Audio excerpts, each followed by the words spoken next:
বিদ্যালয় থেকে শুরু করে বাংলাদেশের সর্বোচ্চ বিশ্ববিদ্যালয়, সর্বোচ্চ বিদ্যাপীঠ, ঢাকা বিশ্ববিদ্যালয়, চট্টগ্রাম বিশ্ববিদ্যালয়, রাজশাহী বিশ্ববিদ্যালয়, জাহাঙ্গীরনগর বিশ্ববিদ্যালয় সহ বাংলাদেশের সকল বিশ্ববিদ্যালয়, স্কুল, কলেজ এবং গ্রামগঞ্জের শিক্ষার্থীরা স্বাগত জানিয়ে আমাদের কার্যক্রমকে গ্রহণ করেছে।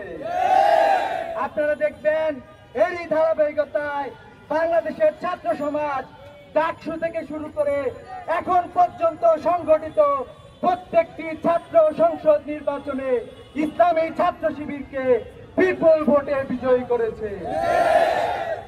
বাংলাদেশের ছাত্র সমাজ শান্তিপূর্ণ কর্মসূচিকে, গঠনমূলক কর্মসূচিকে তারা আস্থার সাথে গ্রহণ করেছে। এজন্য আমরা দেখতে পেয়েছি ইসলামী ছাত্র শিবিরের কার্যক্রম গ্রাম থেকে গ্রামান্তরে, শহর থেকে লোকান্তরে, প্রত্যেকটা প্রান্তরে শিক্ষার্থীরা স্বতঃস্ফূর্তভাবে অংশগ্রহণ করেছে। আপনারা জানেন ইসলামী ছাত্র শিবির একজন শিক্ষার্থীকে দুনিয়া এবং আখিরাতে সবচেয়ে বেস্ট হিসাবে গঠন করার জন্য কার্যক্রম পরিচালনা করে থাকে। আল্লাহ তাআলা আমাদের যে দোয়া শিখিয়ে দিয়েছেন, রব্বানা আতিনা ফিদ দুনিয়া হাসানাতাও ওয়া ফিল আখিরাতি হাসানাতাও ওয়া কিনা আযাবান্নার। হে আল্লাহ, তুমি আমাকে দুনিয়া এবং আখিরাতে সফলতা দান করো। ইসলামী ছাত্র শিবির এ ধরনের একটি কার্যক্রম নিয়ে সামনের দিকে এগিয়ে যাচ্ছে।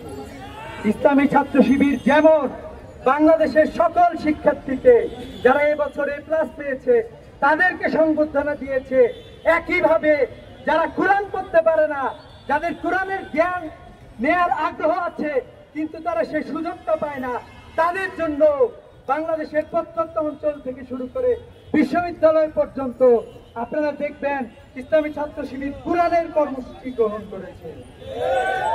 নোয়াখালীর মসজিদে কোরআনের কর্মসূচি গ্রহণ করে সেই কর্মসূচিতে ঘোষণা দিয়ে যুবদল এবং স্থানীয় সন্ত্রাসীরা সেই কর্মসূচিতে হামলা করেছে।